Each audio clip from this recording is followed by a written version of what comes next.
Did you know that exercise is the most transformative thing you can do for your brain?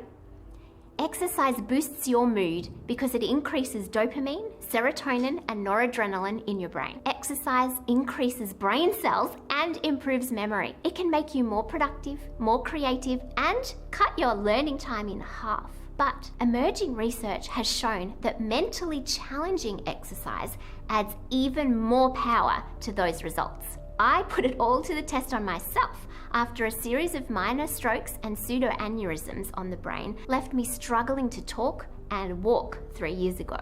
I decided on the day I was told I'd never run or play sport again that I was going to prove them wrong. A couple of months later, I took up karate, the most mentally and physically demanding sport I could think of, and I regained my abilities faster than my neurologist believed was possible. Initially, it took me 6 weeks to learn skills that took others 6 minutes to learn, but I persisted and celebrated each new skill gained. Now, I'm the current Australian National Kata Champion in my age division for the International Sport Karate Association. And I'm currently ranked 3rd in the open age division against 18-year-olds in my state, 26 years younger than me. And more good news.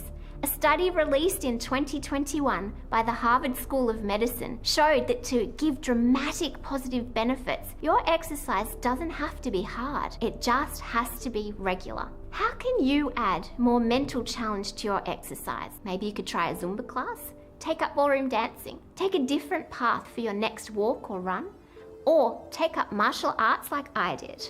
I'm walking proof of the brain-changing, transformative power of it.